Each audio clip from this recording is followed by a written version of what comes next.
Craig of the Creek is the smartest, weirdest, most wholesome show I've seen in a long time.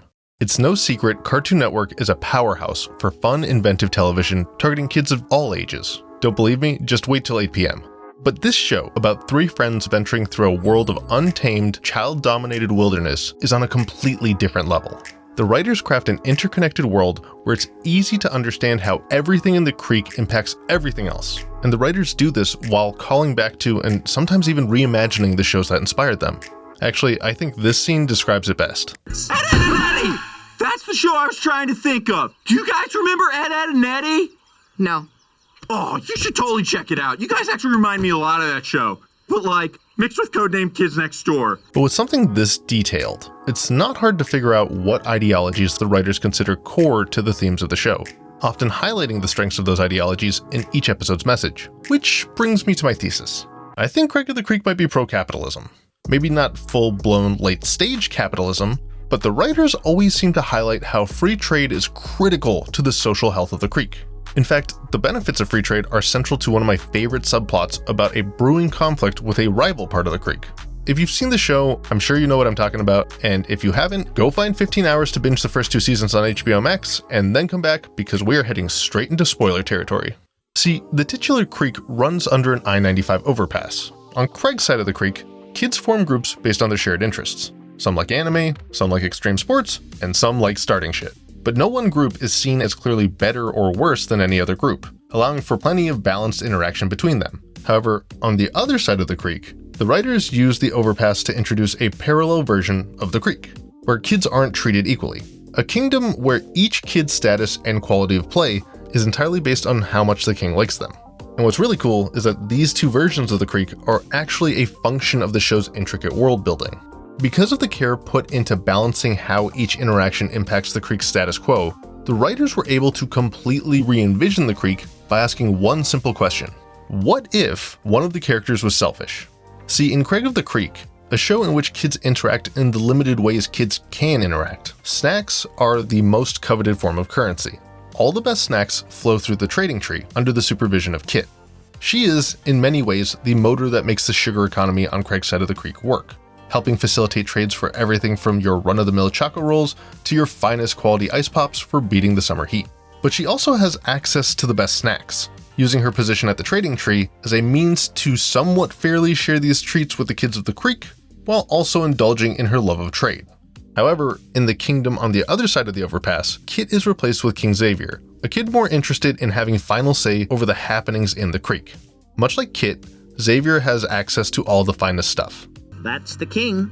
His family keeps their pantry stocked with brand name soda, brand name chips, and all the best candy. But unlike Kit, he uses his influence to build a class system where access is reserved for those considered to be his closest friends. If you're a best friend, then you can have any candy, including the coveted Squishers. And if you're a lonely pal, then you get candy corn.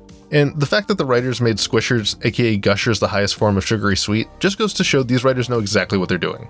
But what's huge about this change is how it highlights the benefits of capitalism over feudalism. History time. See, throughout much of history, humans lived in feudalistic societies where nobles held land from the crown in exchange for military service. Vassals did the same for the nobles, and so on, all the way down to the peasantry. Now obviously we can't have kids emulating full-blown feudalism, but if you swap land for candy and military service for appeasing the king, then it's not hard to see where the show's going.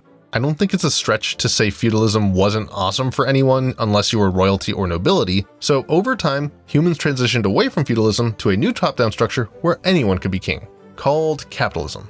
And oh my god, does capitalism come with a ton of baggage that almost anyone alive now probably dreads. Now, just like with feudalism, the show doesn't have time to unpack all that baggage. So instead, they focus on everyone's most idealistic form of capitalism, free market capitalism.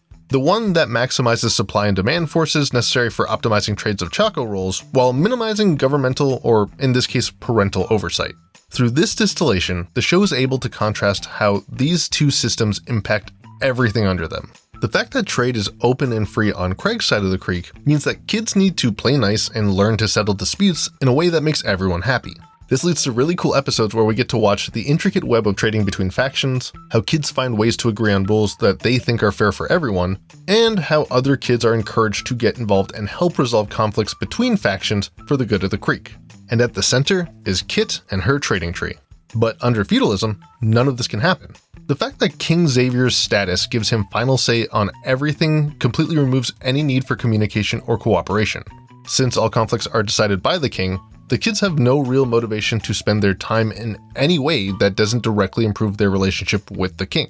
Control King Xavier needs to ensure so that other kids don't start bringing and trading their own candy, which could in turn undermine his power. Because without candy, the king would be nothing. This also makes for a fun commentary on friendship, suggesting capitalism frames friendship as a desire to build relationships that help foster trust, which in turn help foster trade. While under feudalism, friendship is framed as playing along and trying to appease whomever is in power at the cost of your own playtime, even when it feels obvious that supporting those in power is detrimental to everyone else.